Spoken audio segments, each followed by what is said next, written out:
नमस्कार, स्वागत है आप सभी का एफएम न्यूज देख रहे हैं आप और आपके साथ मैं हूं नितिशा बंसल। चलिए शुरू करेंगे दिल्ली एनसीआर से जुड़ी खबरें। सबसे पहले बात होगी दिल्ली में हुए एसिड अटैक की। छात्रा पर एसिड अटैक मामले में आरोपी सचिन ने पुलिस को बताया कि करीब 3 महीने पहले किशोरी ने उससे दोस्ती तोड़ ली थी।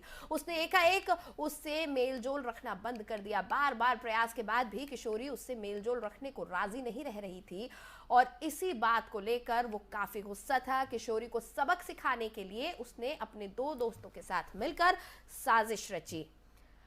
ऑनलाइन साइट फ्लिपकार्ट से उसने एसिड खरीदा और घटना के समय सचिन जिस मोटरसाइकिल पर सवार था उसे उसका दोस्त हर्ष चला रहा था। इधर वीरेंद्र ने पुलिस को चकमा देने के लिए सचिन की मोबाइल, स्कूटी और उसके कपड़े पहन लिए। इसके पीछे उद्देश्य था कि पुलिस यदि छानबीन करे तो उसे सचिन के मोबाइल लोकेशन और सीसीटीवी फुटेज से पता चले कि वो घटनास्थल पर नहीं था।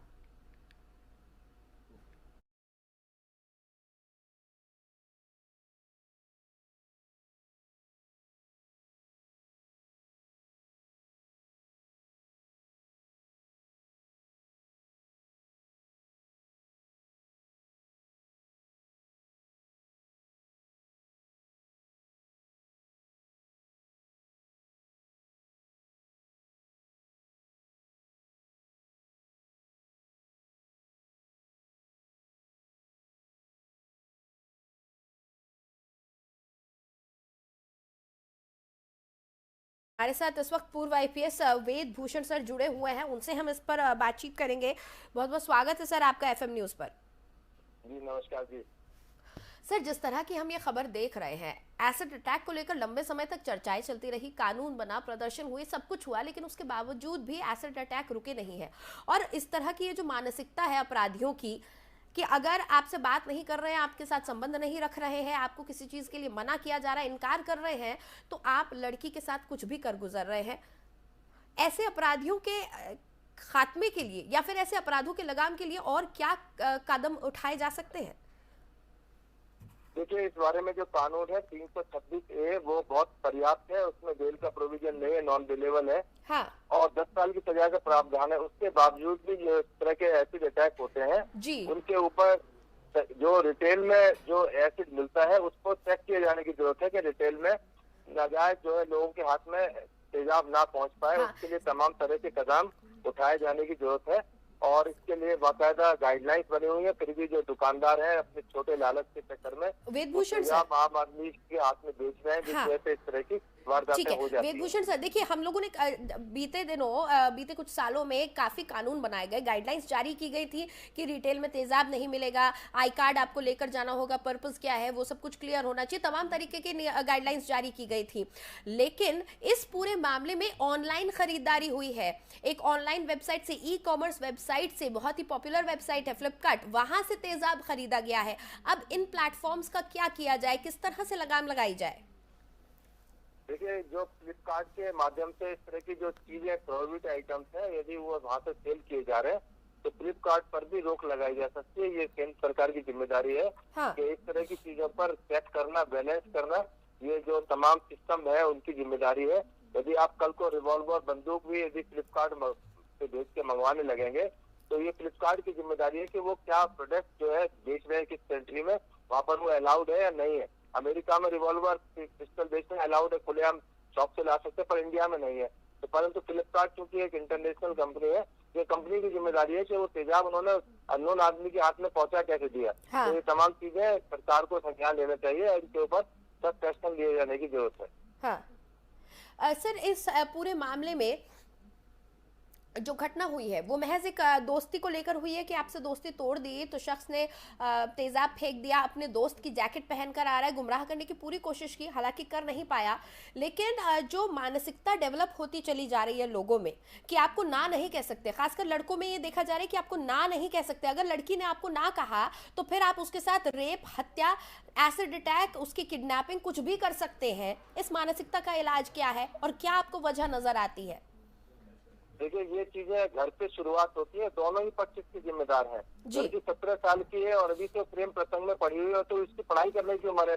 18 साल में जाके शादी की एलिजिबल होती है। उससे पहले माँ बाप की जिम्मेदारी है कि हमारी लड़की किन लोगों के साथ कांटेक्ट में है, किसके साथ मोबाइल से जुड़ी हुई है। ये पेरेंट्स की, समाज की जिम्मेदारी है। हर जगह ना तो पुलिस को हर लड़की के साथ ना तो पुलिसमैन लगाया जा सकता है, ना हर जगह इन प्रेम प्रसंगों के पीछे इन्वेस्टिगेशन की जा सकती है। ये तमाम चीजें घर से शुरू होती हैं, स्कूल से शुरू होती हैं। स्कूल के बाहर वो लड़का उस लड़की मिले होंगे, रैंडम तो मिले नहीं, तो लड़का लड़की मिले एकदम से प्यार हो गया। ये मोहल्ले में, पड़ोस में की जानकारी में लड़का लड़की आए होंगे, तो ये उनकी खुद की भी जिम्मेदारी है, चाहे वो लड़की भी है, उसको भी उसकी मदर को समझाना चाहिए कि भाई अभी तुम्हारे प्रेम प्रसंग में जाने की उम्र नहीं है, अभी थोड़ा इंतजार कर लीजिए, पैरों पर खड़े हो जाइए। आपने देखा श्रद्धा केस के अंदर क्या हुआ, वो अपने पेरेंट्स को, बाप को तक को नहीं मानती थी अपना बाप। 2 साल तक अपने बाप से, जिसको पैदा किया उसकी माँ मर गई और बाप के भी कांटेक्ट में नहीं है, तो परवरिश में भी कहीं ना कहीं कमी है। तो परवरिश में लड़कियों की तरफ, लड़कों की तरफ। लेकिन सर दोनों ही चीजों में एक चीज कॉमन है, आप एक रिश्ते में पड़े ठीक है, लेकिन उसके बाद अगर इनकार किया जा रहा है, चाहे वो लड़का कर रहा है या लड़की कर रही है, अगर वो इनकार कर रही है कि नहीं हमें इसमें आगे नहीं बढ़ना है, उसकी कोई भी वजह हो सकती है। शायद घर वालों की समझाइश पर समझ में आया कि नहीं हम गलत कर रहे हैं, अभी इस सब का वक्त नहीं है, या फिर ये इंसान सही नहीं है, या फिर रिश्ता सही नहीं चल रहा है, इस वजह से ना कही गई। लेकिन सामने वाले को, काउंटर पार्ट को ये समझने की जरूरत है कि ना का मतलब सिर्फ ना होता है। बिल्कुल, ये बात समझाने की है, चाहे लड़का और लड़की है, उनको स्कूल में बताना चाहिए कि लड़की यदि प्रेम प्रसंग में आगे नहीं बढ़ना चाहती तो आप उसको दूसरी लाइन पर जा सकते हैं, छोड़ सकते हैं, रिश्ते को त्याग सकते हैं। परंतु अब वो लड़का एक्चुअली तो जेल में है, इसकी जेल भी मुश्किल से, उसका भुगतान उसको करना पड़ेगा। तो समाज में एक मैसेज जाएगा कि यदि इस तरह से प्रेम प्रसंग में लड़की मना करती है तो उसको छोड़ देना चाहिए, परंतु समाज में होता नहीं है। लड़कियों की तरफ से बहुत सारे ऐसे केस आते हैं जब लड़के मना कर देते हैं, दूसरी लड़की के अफेयर में हो जाते हैं, तो वो भी लड़की बर्दाश्त नहीं कर पाती कि मेरा जो आशिक है, मेरा प्रेमी, मेरा लवर दूसरी लड़की को कैसे प्यार कर सकता है मेरे। सर क्या लगता है आपको, देखिए इस बीच कई सारी चीजें हो रही हैं, सोशल मीडिया के जरिए बच्चे काफ़ी कंटेंट के कांटेक्ट में आ रहे हैं, चाहे फिर वो हमारा मास मीडिया हो, जैसे टेलीविजन है, गाने हैं, फिल्में हैं, सिनेमा, इन सब का बहुत योगदान है आज के समाज को बनाने में। क्या लगता है, क्या ये अब वक्त आ चुका है, ज़रूरी है कि तमाम आपराधिक घटनाओं को और इस तरह की जो घटनाएं हो रही है प्रेम प्रसंग के चलते, या फिर लोग अपने अहम से जोड़कर देख रहे हैं हर एक चीज़ को, कई अपराध सिर्फ अहम की वजह से हो जा रहे हैं, क्या ये वक्त आ गया है कि हम स्कूल लेवल से ही, चाहे स्कूल सरकारी हो या प्राइवेट हो, काउंसलिंग का भी एक सेशन बच्चों के साथ में ज़रूर हो, ताकि उनका जो डेवलपमेंट है, जो मेंटालिटी का डेवलपमेंट है, जो मेंटल डेवलपमेंट है उनका, वो सही रास्ते पर हो? बिल्कुल होना चाहिए, क्योंकि अब हम एक तरफ तो वेस्टर्न कल्चर को अडॉप्ट कर रहे हैं, ड्रेसेस के अंदर, ट्रांजिशन फेज में है, और परंतु उसमें आप एजुकेशन का आप वही कि संस्कृति से जुड़े रहो, संस्कृति, आप दूसरी तरफ आप संस्कृति दूसरी दिखा रहे हो और घर में संस्कृति बता रहे हो कि आपको हर एक लड़के को भाई बहन की तरह मानना चाहिए। और सेक्स एजुकेशन की जहाँ तक संबंध, कितनी बार सवाल उठे हैं कि सेक्स एजुकेशन क्यों ना दी जाए बच्चों, क्यों ना उनको सेक्स के बारे में जानकारी दी जाए, परंतु उस बारे में कोई जब मामला आता है तो कहते हैं हमारी संस्कृति के खिलाफ है, हमारी संस्कृति में सेक्स नाम की कोई चीज नहीं होती। और जब सारी शुरुआत जड़ जाए वहीं पर जाकर शुरुआत भी वही होती है, खत्म भी वही होती है। तो जैसे वेस्टर्न आप तनकीद फिल्म में आप यदि उनकी नकल ही करना चाहते हैं तो सारी चीजें नकल कीजिए, फिर आधा नकल करने में वो यही कहीं ना कहीं वो जो ये जो ट्रांजिशन फेज है ये बहुत बड़ा रोल अदा कर रहा है आपराधिक घटनाओं को बढ़ावा देने में। बहुत बहुत शुक्रिया वेदभूषण सर हमारे साथ जुड़ने के लिए। नमस्कार। और मेरे सहयोगी अजीत मेरे साथ जुड़े हुए हैं, सीधा उनसे हम बातचीत करेंगे। अजीत, क्या कुछ ताजा जानकारी इस पूरे मामले पर, क्या स्थिति बताई जा रही है लड़की की? अब बिल्कुल बताना चाहूंगा, हालांकि लड़की की जो हालत है वो काफी बनी हुई है, और अगर मैं ताजा अपडेट की बात करूं तो पुलिस ने इस मामले में 24 घंटे से भी कम समय में 3 आरोपियों को गिरफ्तार किया है, जिसमें जो मेन आरोपी सचिन बताया जा रहा है, जिसकी जो छात्रा उससे दोस्ती थी और पिछले कुछ लगभग महीना भर पहले से किसी वजह से उन दोनों के बीच में कोई कहासुनी हुई, आपसी विवाद भी कहा जा सकता है, जिसकी वजह से लड़की ने उससे बात करना बंद कर दिया था। ठीक है। इसी वजह से परेशान होकर आरोपी ने इस वारदात को अंजाम देने की एक पूरी योजना बनाई, जिसमें पुलिस ने 3 लोगों को गिरफ्तार किया है, सचिन और वीरेंद्र। जिसमें मैं बात करूं जो कल जो घटना हुई इसमें सचिन और हर्षित उस समय दोनों ही साथ में थे, जबकि हर्षित बाइक चला रहा था और सचिन ने जो छात्रा पर तेजाब फेंकने की जो घटना को अंजाम दिया। अगर मैं वीरेंद्र की बात करूं तो वो शख्स है जिसने पुलिस को गुमराह करने की कोशिश की, क्योंकि तीनों की एक साजिश थी कि वीरेंद्र को एक जगह पर लगाया गया था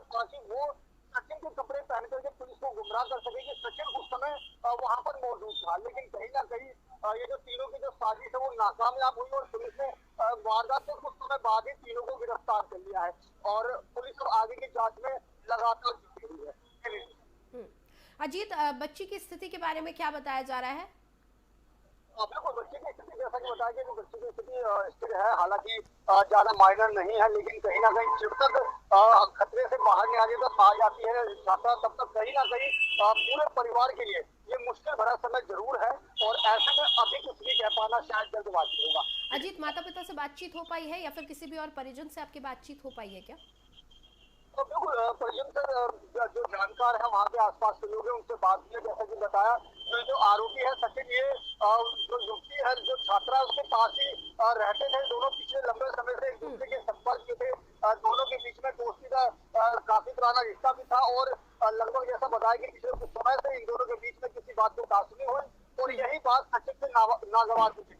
सचिन ने कई बार बात करने का प्रयास किया, लेकिन जो छात्रा थी वो उससे बात करना नहीं चाहती थी और इसी वजह से आहत होकर कहें या परेशान होकर सचिन ने बाकायदा जो ऑनलाइन प्लेटफॉर्म है फ्लिपकार्ट से तेजाब खरीदा और उसके बाद इस पूरी घटना को अंजाम दिया। इसमें सबसे बड़ी बात यह है कि जब छात्रा स्कूल जा रही थी, जब सुबह की घटना थी, तो उसके साथ उसके छोटी बहन भी थी और यह यूं कहे कि कहीं ना कहीं जो उसकी छोटी बहन है वो बाल बच गई और जो शिकार है वो बहन हुई।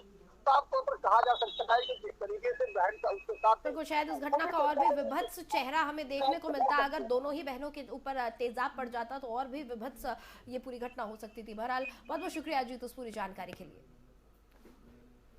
तो दिल्ली के द्वारका में एक 12वीं की छात्रा पर तेजाब फेंकने की यह घटना सामने आई, जिसमें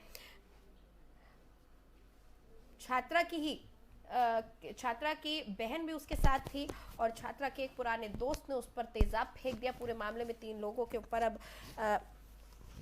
आरोप तय किए जाएंगे। तीनों दोस्त थे, तीनों ने एक साजिश के तहत ऑनलाइन ई-कॉमर्स वेबसाइट से तेजाब खरीदा और उसके बाद लड़की पर तेजाब फेंक दिया।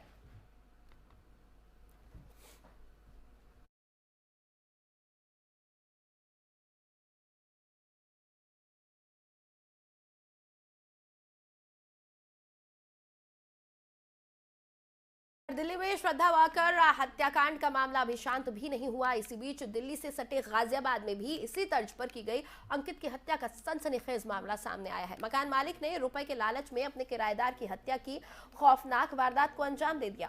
पुलिस ने इस घटना का खुलासा किया है। गाजियाबाद में एक युवक की पैसों के लिए हत्या कर उसके शव के 4 टुकड़े करके ठिकाने लगाने का यह मामला सामने आया है और युवक की हत्या अक्टूबर के महीने में कर दी गई थी। आरोपी युवक के मकान मालिक पर आरोप तय किया गया है और उसकी पत्नी को मृतक युवक बहन कहता था। मामला गाजियाबाद के मोदीनगर थाना क्षेत्र के राधेश्याम कॉलोनी का है। अंकित खोकर मूल रूप से बागपत का रहने वाला था और अपने माता पिता की इकलौती संतान था। अंकित ने हाल ही में अपनी पैतृक जमीन बेची थी, जिससे उसको 1 करोड़ रुपए के करीब मिले थे और अंकित जिसके मकान में रहता था उसके मालिक का नाम उमेश शर्मा है। आरोप है कि उमेश ने कई किश्तों में अंकित से काफी पैसा लिया था। पुलिस के मुताबिक अंकित से उमेश 40 लाख रुपए नकद, चेक और ऑनलाइन ट्रांजैक्शंस के जरिए ले चुका था। साथ ही ये राज ना खुले इसलिए उमेश ने उसकी हत्या कर दी। न सिर्फ हत्या की बल्कि उसके शव के कई टुकड़े करके फेंक दिए। पुलिस के मुताबिक हत्या 6 अक्टूबर को गला दबाकर की गई थी, फिर 4 हिस्से किए गए। उमेश ने अंकित के शरीर के 3 हिस्से करके उन्हें पन्नी में पैक कर दिया। एक हिस्सा उसने मुजफ्फरनगर के खतौली में नहर में फेंक दिया और एक हिस्से को पेरिफेरल एक्सप्रेसवे पर फेंक दिया। इसके बाद उमेश ने अंकित के खाते में से 20 लाख रुपए निकाल लिए। इसके बाद उमेश ने अपने मित्र प्रवेश को अंकित का एटीएम दिया और बाकी पैसे उत्तराखंड से निकालने के लिए कहा। इसके साथ ही हिदायत भी दी कि वो पैसे निकालने जाए तो मोबाइल लेकर ना जाए। पुलिस ने उमेश और प्रवेश को हिरासत में ले लिया है। दिनांक 12 दिसंबर को थाना मोदीनगर क्षेत्र पर एक सूचना प्राप्त हुई थी, जिसमें 4 लोगों के द्वारा आकर थाने पर यह बताया गया कि उनका एक साथी अंकित, जो कि वर्तमान में मोदीनगर क्षेत्र में रहता है और एक पीएचडी स्कॉलर है, वो लगभग 5 अक्टूबर के बाद से उसके द्वारा उनसे कोई संपर्क नहीं किया गया और वो गायब है। इस घटना को सीरियसली लेते हुए तत्काल इसमें टीमें गठित की गई एवं गुमशुदगी में मुकदमा पंजीकृत किया गया। इसमें जो मृतक का मकान मालिक था, सबसे पहला शक उसी पर गया और जब उसको हिरासत में लेके उससे गहनता से कड़ाई से पूछताछ की गई तो उसने पूरी घटना को करना कबूला। उसके द्वारा ये बताया गया कि मृतक अंकित के अकाउंट में कुछ जमीन बेचकर कुछ पैसा आया था और इसके मन में लालच आ गया था, तो इसीलिए इसने कुछ पैसा पहले ही अंकित से अपने अकाउंट्स में ट्रांसफर करवा लिया था। इसके बाद जब इसको लगा कि ये पूरा पैसा हड़प सकता है तो इसने अंकित के internet banking details, credit card details, debit card details सब चीजें इसने ले ली अपने पास और इसके बाद अंकित को गला दबा के मार दिया। उसके उपरांत इसने एक आरी लेके अंकित के शव के कई हिस्से किए और उनको अलग अलग स्थानों पर इसने डिस्पोज कर दिया। उसके बाद से इसने इंटरनेट बैंकिंग करके कुछ पैसा अपने अकाउंट में ट्रांसफर किया एवं डेबिट कार्ड के माध्यम से अलग अलग एटीएम्स पर जाके इसने वो पैसा खुद और फिर अपने एक साथी प्रवेश के माध्यम से इसने पैसा निकलवाया और उस पैसे को फिर ये लोग अपने पास रखते रहे। तो इस पूरे घटनाक्रम में हम लोग ने इन दोनों को हिरासत में लिया, उमेश और प्रवेश को। अभी इनसे और गहनता से इसमें पूछताछ हमारे द्वारा इसमें की जा रही है। इनके पास से काफी सामान जो मृतक का था वो बरामद किया गया है, जिसमें bank passbooks, credit card, debit card सब कुछ है और भी अन्य सामान है। और इसके अलावा इनके जहां पर ये घटना हुई थी, जहां पर ये कृत्य किया गया था, इसके घर से हमारी फॉरेंसिक टीम्स ने भी अहम साक्ष्य इसमें जुटाए हैं और इसमें हम लोग सभी चीजों को अपने कभी कभी एडवेंचर आपकी जिंदगी पर भारी पड़ जाता है। ऐसा ही एक वाक्य गाजियाबाद में सामने आया है, जहां मसूरी थाना क्षेत्र के कल्लूगढ़ी रेलवे फाटक के पास रेलवे ट्रैक पर खड़े होकर रील बना रहे एक युवती और दो युवकों की ट्रेन की चपेट में आकर मौत हो गई। सूचना पाकर मौके पर पहुंची पुलिस ने तीनों के शव को पोस्टमार्टम के लिए भेज दिया। साथ ही मृतकों की पहचान का प्रयास किया जा रहा है। DCP rural zone doctor Iraj Raja ने जानकारी दी और बताया कि स्टेशन मास्टर से सूचना मिलने पर कल्लूगढ़ी रेलवे ट्रैक पर एक युवती और दो युवक द्वारा बनाई जा रही थी रील। तभी एक तेज रफ्तार पद्मावत एक्सप्रेस ट्रेन की चपेट में आने से तीनों की दर्दनाक मौत हो गई। लिहाजा तीनों के शव को पोस्टमार्टम के लिए भेज दिया गया है। तीनों की पहचान के प्रयास जारी हैं। युवती की उम्र लगभग 22 से 25 वर्ष बताई जा रही है, वहीं दोनों युवकों की उम्र 30 से 35 वर्ष के बीच बताई जा रही है। फिलहाल मृतकों की पहचान की कोशिश जारी है।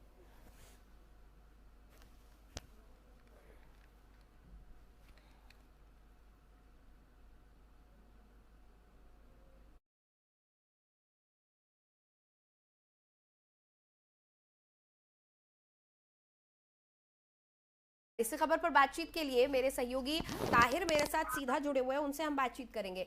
ताहिर, क्या इस मामले में मृतकों की पहचान हो पाई है? पुलिस क्या जानकारी दे रही है?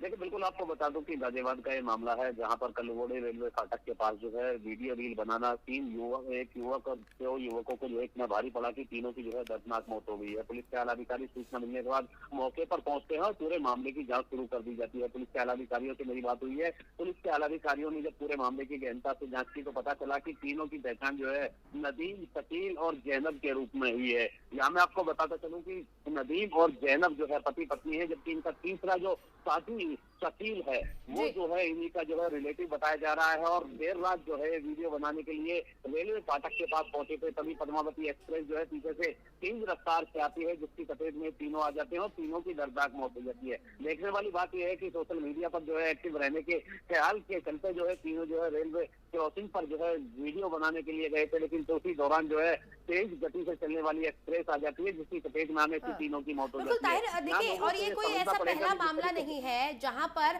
रील बनाने के लिए या फिर फोटोग्राफी करने की वजह से हादसा हो गया हो। बार बार एडवाइजरीज जारी की जाती है, लोगों को कहा जाता है कि आप जो भी करें अपना ख्याल रखें, सावधानी बरतें। कई बार देखा गया है लोग हाई पॉइंट्स पर जाकर खड़े हो जाते हैं और वहां से तस्वीर लेने के चक्कर में, सेल्फी लेने के चक्कर में नीचे गिर जाते हैं। नदी के पास ऐसे हादसे हो जाते हैं। रेलवे ट्रैक पर होने वाला भी ये कोई पहला हादसा नहीं है, लेकिन लोग सबक लेते हुए नहीं दिख रहे हैं और ऐसे हादसों में खामियाजा इनके परिजनों को भुगतना पड़ता है। देखिए बिल्कुल इसमें कोई दोहराई नहीं है। जिस तरीके से पहले भी कई ऐसे मामले निकलकर सामने आ चुके हैं जहाँ टिकटॉक या सोशल मीडिया पर और एक्टिविटी को अंजाम देने के लिए वीडियो बनाई जाती है और उस दौरान जो है हादसे हुए हैं, हाँ। उसी को ध्यान में रखते हुए अलग अलग प्रशासन के द्वारा जो है कार्रवाई लोगों के खिलाफ जो है की गई है। साथ ही लोगों को जो है अवेयरनेस करने के लिए अलग अलग तरीके से जो है चाहे वो सोशल मीडिया रहा हो या फिर आम जनता के बीच में जाके जी। लोगों को समझाने की कोशिश की गई हो। लगातार प्रशासन के द्वारा कोशिश की जाती है, लेकिन उसके बावजूद भी सोशल मीडिया पर एक्टिविटी बनाए रखने के लिए और अपने आप को एक नई पहचान दिलाने की खातिर जो है लोग जो है सार्वजनिक जगहों पर जाते हैं या फिर उन जगहों को चिन्हित करते हैं जो जिसकी पॉइंट होते हैं, चाहे वो रेलवे स्टेशन रहा हो, हाई राइज बिल्डिंग रही हो या फिर हिल स्टेशन वगैरह रहे हो। कई बार हादसे देखने को मिले हैं और गाजियाबाद का ये जो नजारा है ये भी जो है इसी का एक जीता जागता सबूत है, जहाँ पर कलुगड़ी रेलवे फाटक के पास जो है वीडियो बनाते समय तीनों की जो है मौत हो गई है। बिल्कुल। अच्छा जाहिर बात है कि हर चीज के प्रो और कॉन होते हैं, यानी एक अच्छा पहलू और बुरा पहलू होता है। इसी तरह से सोशल मीडिया का भी हम देख रहे हैं कि लगातार अच्छे बातें भी सामने आ रही है, एक सकारात्मक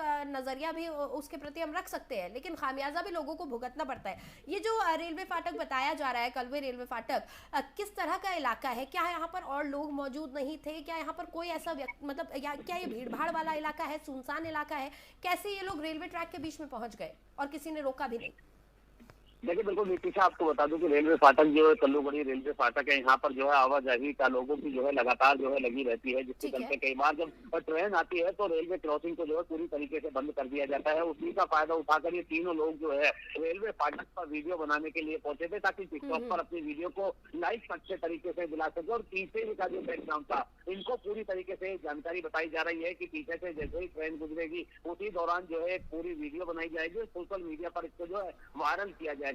लेकिन उनकी यही वीडियो उनके लिए मौत का कारण बन गई, जिसके चलते वो ट्रेन की चपेट में आ गए। वहां मौजूद जो लोग थे और जो स्टेशन पर तैनात जो रेलवे फाटक इंचार्ज है, उससे हमारी बात हुई है। उसका साफ तौर पर कहना है कि 3 लोग जो है यहाँ पर वीडियो बनाने के लिए आए थे, उनको चेतावनी देने के लिए जैसे ही यहाँ से जो है जाया जाता है, फौरन अचानक से तेज रफ्तार एक्सप्रेस ट्रेन आ जाती है, जिसकी चपेट में आने से तीनों की जो है मौत हो गई है। फिलहाल तीनों के सबको कब्जे में लेकर पुलिस ने पोस्टमार्टम के लिए भेज दिया और आगे की जांच शुरू कर दी। लेकिन बड़ा सवाल यहाँ यही खड़ा होता है कि जिस तरीके से सोशल मीडिया का क्रेज लोगों में बढ़ता जा रहा है, खासकर नेगेटिव पॉइंट की अगर बात की जाए तो कुछ लोग ऐसे होते हैं जो नेगेटिविटी फैलाने की खातिर या सिर्फ नेगेटिव पॉइंट जो है ढूंढते हैं और पॉइंट पर जो है काम करना शुरू कर देते हैं, जिसके चलते कई बार लोगों की जो है मौत होती हुई नजर आई है। बिल्कुल, इस तरह के तमाम जो हादसे हैं इनसे सबक लेने की बहुत ज्यादा जरूरत है कि सोशल मीडिया लाइक्स और फॉलोइंग के चक्कर में आप अपनी जिंदगी के साथ खिलवाड़ न करें। बहुत बहुत शुक्रिया ताहिर इस पूरी बातचीत के लिए आपका।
पर रील बनाते हुए इन 3 लोगों की मौत हुई है और फाटक इंचार्ज का साफ तौर पर कहना है कि जैसे ही उसने देखा ये 3 लोग रेलवे ट्रैक पर वीडियो बनाने की कोशिश कर रहे हैं, वो इनको वहां से हटाने के लिए जाने लगा, लेकिन इस बीच पद्मावत एक्सप्रेस आ गई और तीनों को अपनी जिंदगी से हाथ धोना पड़ा।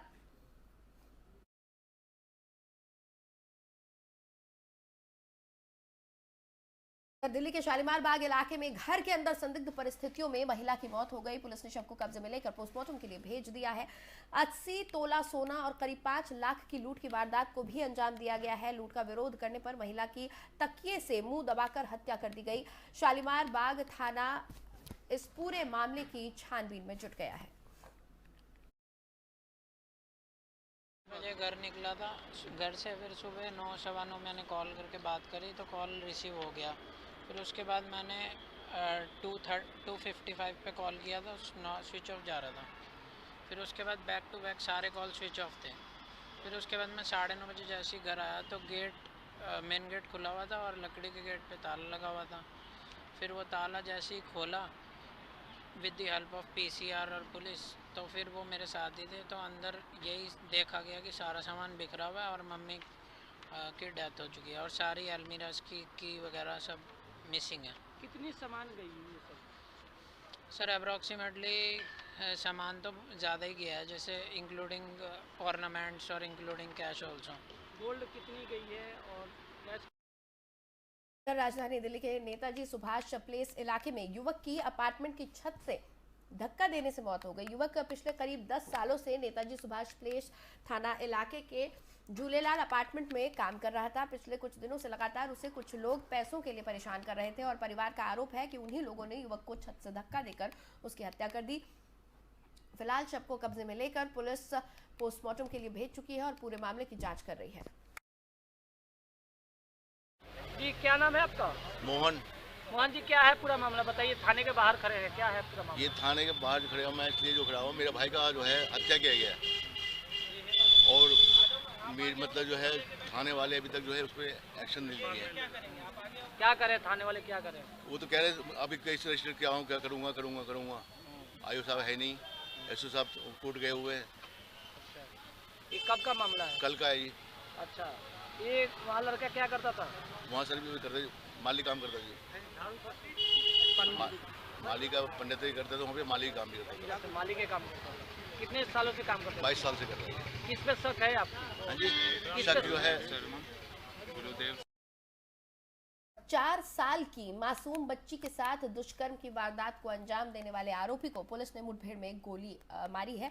पकड़े गए आरोपी से पुलिस ने अवैध तमंचा बरामद किया है। आरोपी को पकड़ने की कोशिश में पुलिस ने भी फायरिंग का सामना किया। जवाबी कार्रवाई में आरोपी के पैर में गोली लगने से वो घायल हो गया, जिसे उपचार के लिए अस्पताल में भर्ती करवाया गया है।